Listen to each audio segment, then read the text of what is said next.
morning students. Now we are going to economics and exercise.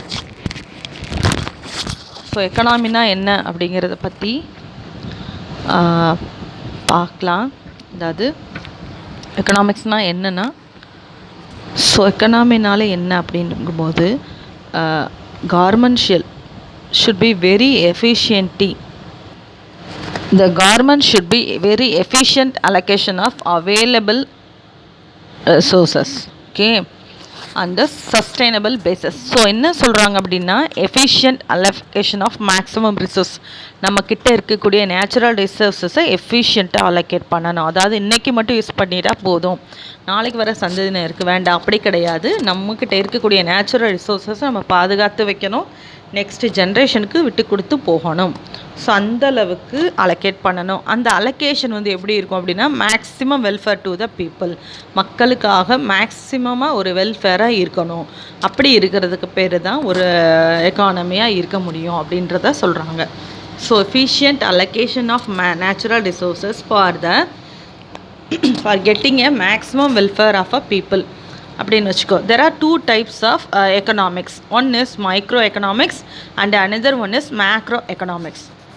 I think, do you know the meaning for the word micro? What do you mean by micro? Very good. It's a small. Micro means small. If you are studying about the small units of aspects, individual firms, individual units, households, ஒரு banking sector இப்படி படிக்கிறோம் அப்படின்னா அதுக்கு பேர் micro economics. Are you clear? இப்போ வந்து ஒரு வீட்டில் நம்மளோட வரவு செலவு எப்படி இருக்குது, ஒரு சின்ன இண்டஸ்ட்ரி வரவு செலவு எப்படி இருக்குது, ஒரு ஃபார்மர் வீட்டில் வரவு செலவு எப்படி இருக்குது, அப்படி படிக்கிறதுக்கு பேர் micro economics. Micro it means very small. It's concern with the individual firms, units and industry. And it covers two important aspects. One is a value theory and another one is economic welfare. You be macroeconomics. What are the aspects of macroeconomics in covers ன்னு கேட்டால் நீ எழுதணும், சரியா? Value theory and economic welfare. And macro is nothing but economy as a home. அதாவது உலக நாடுகள் ஃபுல்லாக இருக்கக்கூடிய இதில் எப்படி இருக்குது, அக்ரிகேட் என்ன அப்படின்னு படிக்கிறதுக்கு பேர் தான் மேக்ரோ எக்கனாமிக்ஸ். இந்த பிக்சரை பாரு, ஒரு சின்ன இண்டஸ்ட்ரி, ஒரு ஃபர்ம்ஸ், வீடுகள், இது மைக்ரோ எக்கனாமிக்ஸ். வேர்ல்டு ஃபுல்லாக பற்றி படிக்கிறது என்னது, மேக்ரோ எக்கனாமிக்ஸு. ஸோ இந்த மேக்ரோ எக்கனாமிக்ஸ் எப்போ ரொம்ப இம்பார்ட்டண்ட்டாக அனலைஸ் பண்ண ஆரம்பித்தாங்க அப்படின்னா, after the publication of Keynes book. கீன்ஸுங்கிறவர் ஒரு மிகப்பெரிய எக்கனாமிக்ஸ்ட், சரியா? பின்னாடி படிப்பீங்க. அவர் இந்த புக்கை பப்ளிஷ் பண்ணதுக்கப்புறமா தான் இதை வந்து எல்லாருமே ஒத்துக்க ஆரம்பித்தாங்க, சரியா? அதுக்கு முன்னாடி வரைக்கும் கிளாசிக்கல் எக்கனாமிக்ஸ் அவங்க வியூ தான் அக்செப்டடாக இருந்தது. இவங்களோட வியூஸ் எல்லாம் கேட்கவே இல்லை. ஸோ 1930s வந்து என்னாச்சுன்னா, யூஎஸ் எக்கானமியில் ஒரு கிரேட் டிப்ரெஷன் ஆச்சு. எப்படி ஒரு கிரேட் டிப்ரெஷன் எல்லா நாடுகளிலும் இருக்கும், ஸோ அதுபோல் 1930s கிரேட் டிப்ரெஷன் யூஎஸில் இருந்துச்சு. ஸோ அங்கே மட்டுமே 3.3 மில்லியன் பீப்புள்ஸ் வேர் அன்எம்ப்ளாய்டு. ஸோ இதனால் அன்எம்ப்ளாய்மெண்ட் ஆச்சு அப்படிங்கிற ரிசர்ச் பண்ணும்போது ஓவர் ப்ரொடக்ஷன், அதாவது நிறைய ப்ரொடக்ஷன் பண்ணியாச்சு. நம்ம ஒரு ப்ரொடியூசர்னு வச்சுக்கோ, நம்ம கம்பெனியில் நிறைய ப்ரொடக்ஷன் பண்ணியிருக்கோம், திடீர்னு குடோனில் போய் பார்த்தோம், குடோன் ஃபுல்லாக ப்ரொடக்ஷன் அதிகமாக இருக்குது, மறுபடியும் ப்ரொடக்ஷன் பண்ணுவோமா, ஐயோ முதல்ல இருக்கிறதெல்லாம் சேல் பண்ணால் போதுன்னு சேல் பண்ணுவோம். ஸோ ப்ரொடக்ஷன் ஸ்டாப் பண்ணிடுவாங்க, சரியா? ஸோ லேபர்ஸை வந்து ப்ரொடக்ஷன் அதிகமாக இருக்குன்னா லேபர்ஸை வெளியே அனுப்பிச்சிடும். லேபர் கையில் காசில் நம்ம மார்க்கெட்டில் போய் ஏதாவது வாங்குவானா, நம்ம பொருள் அப்படியே தேங்கி தான் போயிடும். ஸோ இதே தான் யூஎஸில் என்ன நடந்ததுன்னா, இப்படி தான் வேர்ல்டில் பார்த்தீங்க அப்படின்னா ஒரு பெரிய எக்கானமி டிப்ரெஷன் நடந்துச்சு. இதை அனலைஸ் பண்ணவர் தான் ஜேஎம் கீன்ஸ். ஸோ இவருடைய ஃபேமஸ் புக்கில் தான் இதை சொல்லியிருக்காரு. அந்த புக்கு என்ன புக் அப்படின்னு பார்த்தோம், அதோட பேர் என்னென்னா theory of employment, interest and money. அவரோட புக்கு பேர் general theory of employment, interest and money. இந்த புக்கை பப்ளிஷ் பண்ணதுக்கப்புறம் தான் மக்கள் எல்லாருமே, மிச்ச எக்கனாமிஸ்ட் எல்லாருமே இந்த வியூவை வந்து அக்செப்ட் பண்ணிக்க ஆரம்பித்தாங்க. And it was publish in 1936 அதை பப்ளிஷ் பண்ணுறாங்க. And now we will see the difference between micro and macro, சரியா? Difference between micro economics and macro economics. Micro economics deals with the economic deals with the individual economics. ஆனால் Microeconomics deals with the economic decision making of individual agents. ஆனால் மேக்ரோன்றது என்ன, aggregates are the average of the entire economy. Okay, and it accounts small components of the whole economy. இது வந்து country as a hold, சரியா, whole கண்ட்ரியே சொல்லுவாங்க. And it's a price determination இந்த case of individual products. ஆனால் இங்கே வந்து பார்த்தீங்கன்னா general price level in any economy.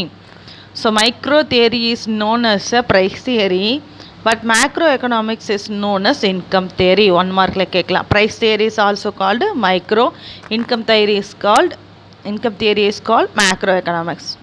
சரியா? It's individual consumers producers are maximum goal.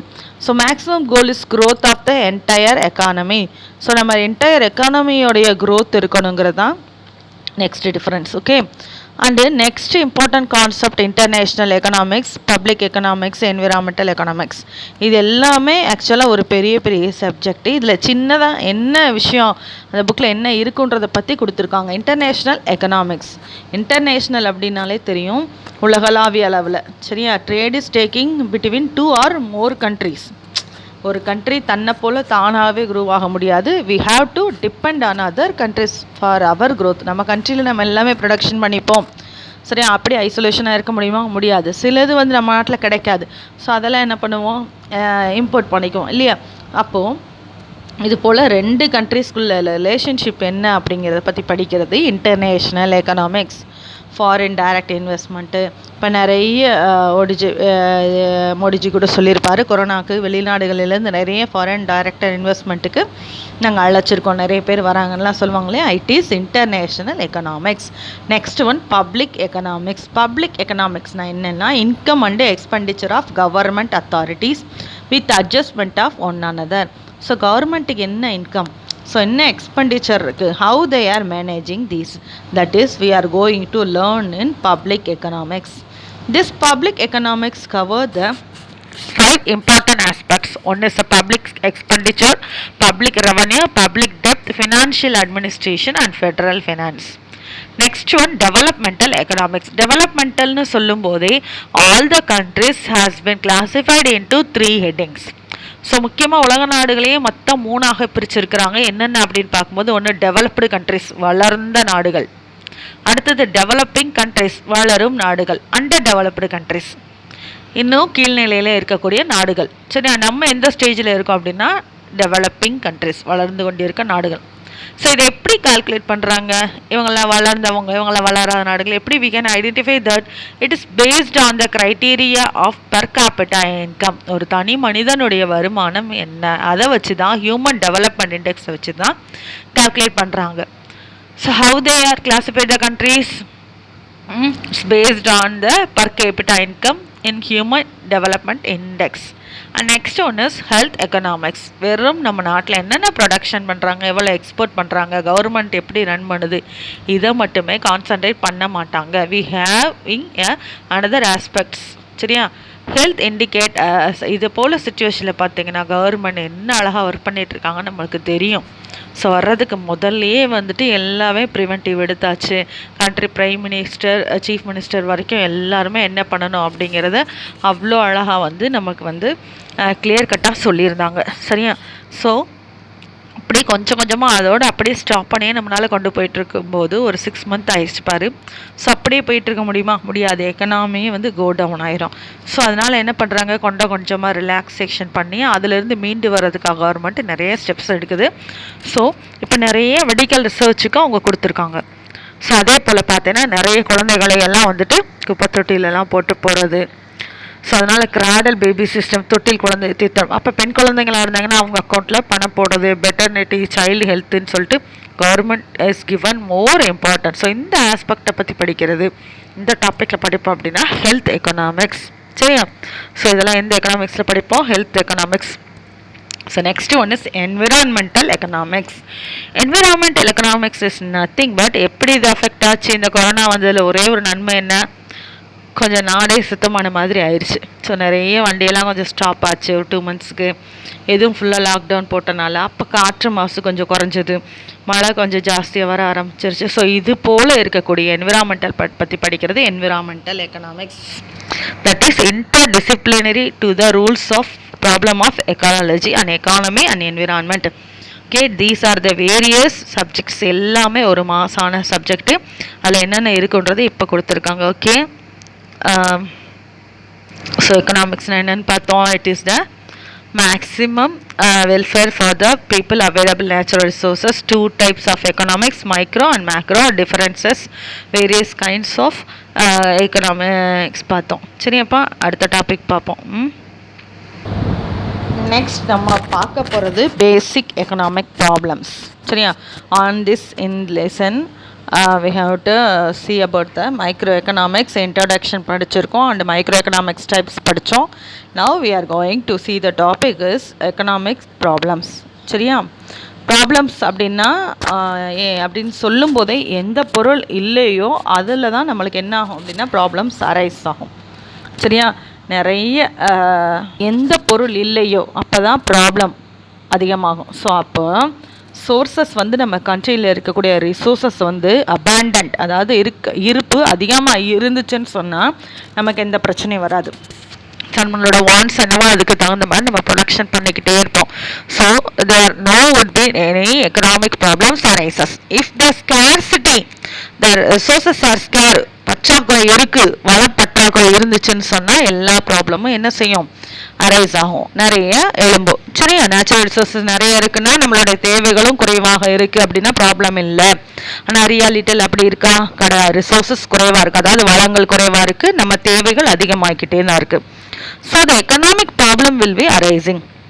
There are three basic economic problems in this society. Whatever the society it may be, there are three important problems. The first one is what to produce, how to produce, for whom produce the commodity. For example, ஒரு கம்பெனியில் பார்த்தீங்கன்னா என்ன goods produce பண்ணுறது அப்படிங்கிறது ஒரு பெரிய இம்பார்ட்டண்டான ஆஸ்பெக்டாக இருக்குது. வாட் ப்ரொடியூஸ் இந்த கண்ட்ரி, நம்ம கண்ட்ரியில் மக்கள் தொகை ரொம்ப ஜாஸ்தியாக இருக்கும். அப்போ அக்ரிகல்ச்சரில் நிறைய ப்ரொடக்ஷன் பண்ணணுமா, இல்லை இண்டஸ்ட்ரீஸில் நிறைய ப்ரொடக்ஷன் பண்ணணுமா அப்படிங்கிறதுலேயே ஒரு பெரிய குழப்பம் இருக்கும்.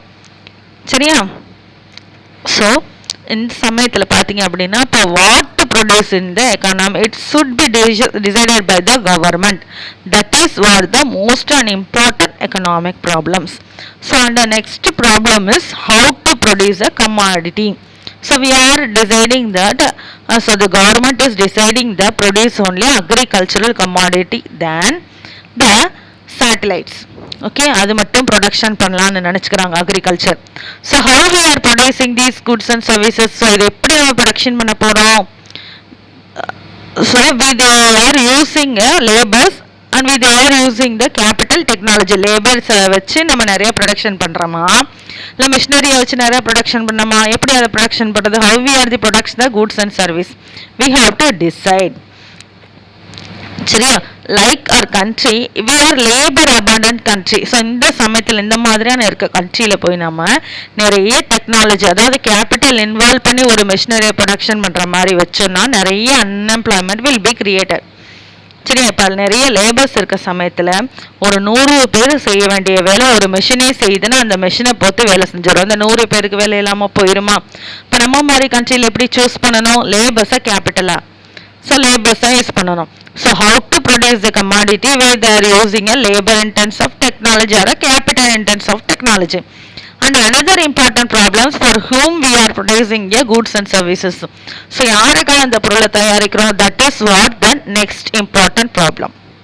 Okay, சரி, இப்போ அக்ரிகல்ச்சர் டிசைட் பண்ணிட்டோம், லேபர்ஸ் தான் வச்சு ப்ரொடக்ஷன் பண்ணணும் டிசைட் பண்ணியாச்சு.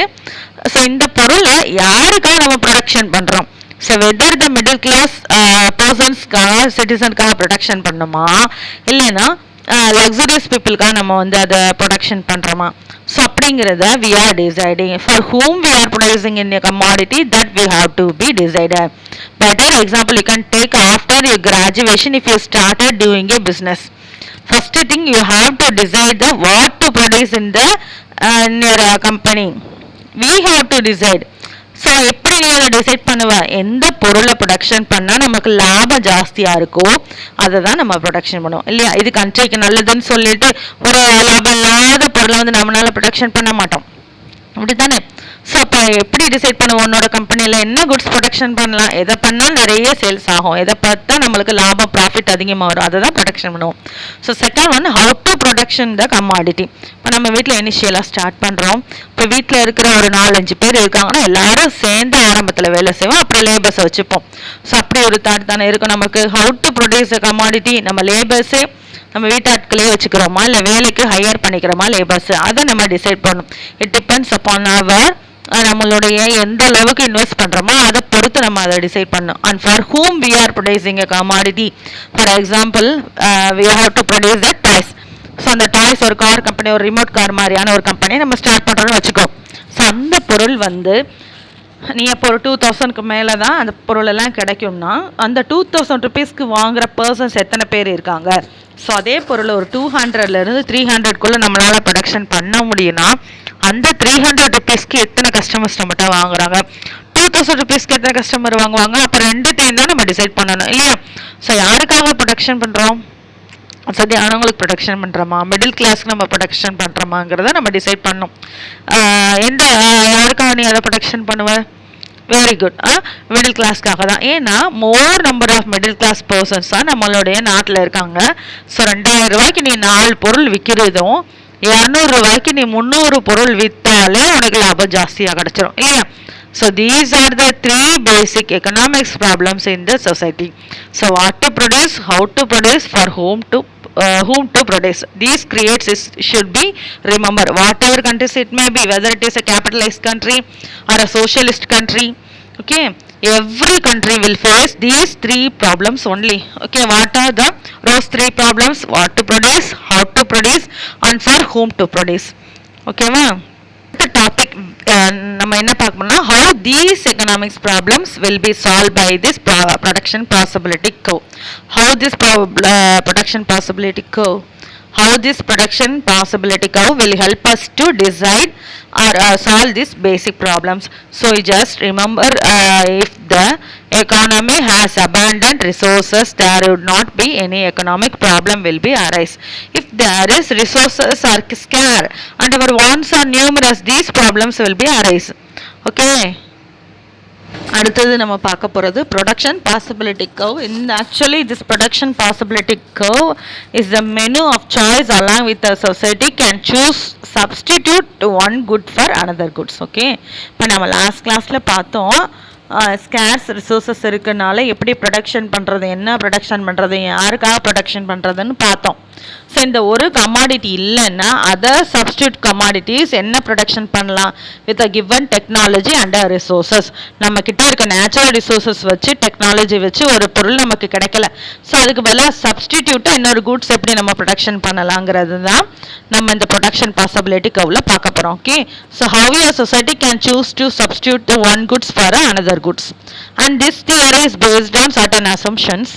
The first one is time period does not change. Okay, so இந்த தியரி ஃபுல்லாகவே நம்ம பார்க்கும்போது the time period வந்து சேஞ்ச் ஆகாது, it remains for same. And similarly techniques are fixed. இந்த techniques எப்படி இருக்கும், fixed techniques are fixed, and economy is full employment economy, and we are going to discuss only about 2 goods and services. So 2 goods தான் இங்கே நம்ம எடுத்துக்க போகிறோம். So what are the first 4 important assumptions? Time period does not change, techniques of fixed, full employment, and 2 goods alone we are taking here, and the resources are fully mobile. Okay,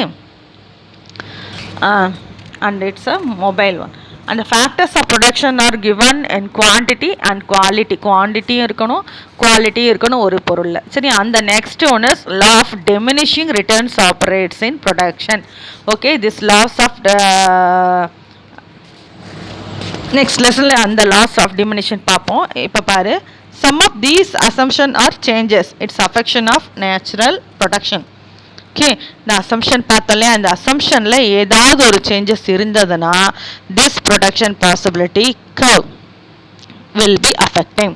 so and next we will see the schedule. Already we have discussed about we are going to see the 2 commodities what is produced in the economy. So government has having an acceleration between the goods food production பண்ணலாமா இல்லைன்னா car production. Okay, 2 commodity we are take it. The first one is food and another one is car. So there are 6 possibilities they have to given here. The first possibility, either the country is used their resources fully to produce a car in the country. Okay. So in the first combination, the country is not producing any food but using all the resources in the economy. They are able to producing 25 cars. And the last combination, the country decide that we are not producing any cars and we are utilizing our full natural resources by producing 500 units of foods, 500 tons of food. Okay, this is what the important two combinations. The first combination they are fully producing car, and the last combination they are fully producing by food alone. So in between, either they will give up some number of cars producing, and they are producing food. இங்கே 100 food production பண்ணால் 2 car production பண்ணுறது கம்மி பண்ணிக்கலாம். இங்கே 200 production பண்ணால் இன்னும் ஒரு 3 car production பண்ணுறதை கம்மி பண்ணிக்கலாம். So these are the different possibilities. Okay, so possibility curve shows that the different possibilities, ஒரே பாசிபிலிட்டி இருக்கா இல்லை டிஃப்ரெண்ட் பாசிபிலிட்டிஸ் இருக்குது. இங்கே 100னா 23, 200னா 20, 400னா 8. So different possibilities of 2 commodities showing a production possibility curve. So based on this schedule, they are drawn a curve. சரியா, இங்கே பாரு, either they are producing fully 25 cars or 500 units of food. அப்படி இல்லைன்னா இங்கே 2300 பார்த்தோம் இல்லையா. ஸோ இப்படி points பண்ணோன்னா we have this curve like this, the curve like this. This is called as a production possibility curve. இந்த curve இருக்குல்லம்மா, இதுதான் production possibility curve. If any points in the point B1 to B3, P1, P2, P3 தான் production தான், இதை join பண்ணோம்னா production possibility curve. If any points lies above the curve, இந்த curveக்கு மேலே இருந்ததுன்னு வச்சுக்கோ, any points lie above the curve, it shows their country has not having that potential resources for production. நம்ம கிட்ட இருக்க ரிசோர்ஸஸை இந்த அளவு தான் இருக்குது, ஆனால் இந்த அளவுக்கு நம்மளால் ப்ரொடக்ஷன் பண்ண முடியாது. The country is not having that much of potential resources for producing a commodity. Similarly, if any points like inside the curve, இந்த கர்வுக்கு உள்ளே இருந்ததுன்னா என்ன அர்த்தம்? we are having ability to produce this much level but we are not producing to the full employment level அப்படின்னு அர்த்தம். சரியா, so இந்தளவுக்கு நம்மளால் ப்ரொடக்ஷன் பண்ண முடியும், ஆனால் இந்தளவு நம்ம ஸ்டாப் பண்ணுவோமா? நம்மளால் இவ்வளோ ப்ரொடக்ஷன் பண்ண முடியும்னு வச்சுக்கோவேன். இந்த பாயிண்ட் எடுத்துக்கோ, எக்ஸாம்பிள் 15300 ப்ரொடக்ஷன் பண்ண முடியும். ஆனால் நம்ம சோம்பேறித்தனப்பட்டு 250 ப்ரொடக்ஷன் பண்ணுவோமா? மாட்டோம். என்ன, we are having that much potential to produce more commodity but we are producing a less one. So production possibility curve அப்படின்னா different combination of 2 commodities showing a production possibility curve. Any points lies above the curve indicates the country is not having that much of natural resources for production, and if any points lies below, it shows the unemployment is creating in the economy. Okay, so that is what பாருங்க, outside unattainable resources not sufficient, and inside not fully employment, we are not fully employing our natural resources. And shifting production possibility curve, there are 2 important points to remember while the shift of a demand curve. One is, if any change in supply of productive resources, the curve will shift, and changing technology, the curve will be shifted. ஓகேவா? So அந்த production capacity இந்த economy cross. இப்போ இப்படியே country இருக்கும் அப்படின்னா இருக்காது, இதே natural resource அப்படியே இருக்குமா? இதே தான் ப்ரொடக்ஷன் பண்ணுமா? மாட்டோம். இப்போ நம்ம கண்ட்ரியில் வர ப்ரொடக்ஷன் கெப்பாசிட்டி இன்க்ரீஸ் ஆகுது அப்படின்னா அப்போ நம்மளுடைய டெக்னாலஜியும் இம்ப்ரூவ் ஆகும்போது the curve will be shift upwards. Okay, here this is what, இப்போ இதுதான் நம்ம ஃபர்ஸ்ட் பார்த்து நம்ம ப்ரொடக்ஷன் பாசிபிலிட்டி கர்வ். இதே தான் இருப்போமா இன்னும் ஒரு 10 வருஷம் கழிச்சு? சரி, இந்த நிலைமையிலே இருக்குமா? இருக்க மாட்டோம். So straight of technology improve ஆகும், டெக்னிக்ஸை நம்ம இம்ப்ரூவ் பண்ணிப்போம், ரிசோர்ஸஸ் அப்படியே தான் இருக்கும், அதை நம்ம ஜாஸ்தி பண்ண முடியாது. அந்த ரிசோர்ஸஸை வச்சு எப்படி இன்னும் எஃபிஷியண்ட்டாக யூட்டிலைஸ் பண்ணலான்றதை நம்ம அதிகமாக தெரிஞ்சு வச்சுப்போம். ஸோ இப்போ production possibility curve shift upwards from AE to A1 E1. சரியா? So this gap that is called as growth of resources. Are you clear? Okay, production possibility curve இதுதான். ஒரு 10 வருஷம் வரைக்கும் இப்படி இருக்க மாட்டோம். நம்ம டெக்னாலஜி இம்ப்ரூவ் ஆகும். அப்போ நம்ம நிறைய ப்ரொடக்ஷன் பண்ணுவோம். ஸோ அப்போ அந்த கேப் வந்து growth of resources. Okay, and next concept is how we are using this production possibility curve. Uses of production possibility curve. There are 3 important points. The first one is problem of choice. எப்படி எதை நம்ம production பண்ணணுங்கும் போது this will be useful, this production possibility curve will be used. இப்போ காரும் ஃபுட்டும் பார்த்தோம். அப்போ ரெண்டில் எது ப்ரொடக்ஷன் பண்ணலாம், ரெண்டுத்துல என்னென்ன காம்பினேஷன் ப்ரொடக்ஷன் பண்ணணும் we get more profit அப்படிங்கிறத நம்மளால் தெரிஞ்சுக்க முடிஞ்சதா. That is what problem of choice. And next point is the notion of scarcity. சரியா, specific amount of resources which can produce on a limited amount of output with the help of best technology, economic scarcity of best facts of life. So நம்மக்கிட்ட resources கம்மியாக தான் இருக்குது. அந்த ரிசோர்ஸஸை எப்படி எஃபிஷியண்ட்டாக use பண்ண முடியும் to in order to the produce a more commodity. சரியா, that is scarcity commodity. சரியா, so solution, what to produce, solution central problem, what to produce in the economy. These are the 3 important uses of production possibility curve. Just remember, production possibility curve ரெண்டு கமாடிட்டியில் எதை நம்ம production பண்ணால் நம்மளுக்கு ப்ராஃபிட்னு தெரிஞ்சுக்கிறதுக்கு இதை use ஆகும். ஓகேவா, so that is what it shows the different combination of 2 goods giving a maximum amount of production in the economy with the limited resources. தேங்க்யூடா. ஸோ இதோட இந்த ஃபர்ஸ்ட் லெசன் முடிஞ்சிருச்சுப்பா. புரியலைன்னா இன்னொரு தடவையும் திருப்பியும் வீடியோ வந்துட்டு கேளுங்க. சரியா, we go to the next lesson. Okay, thank you pa.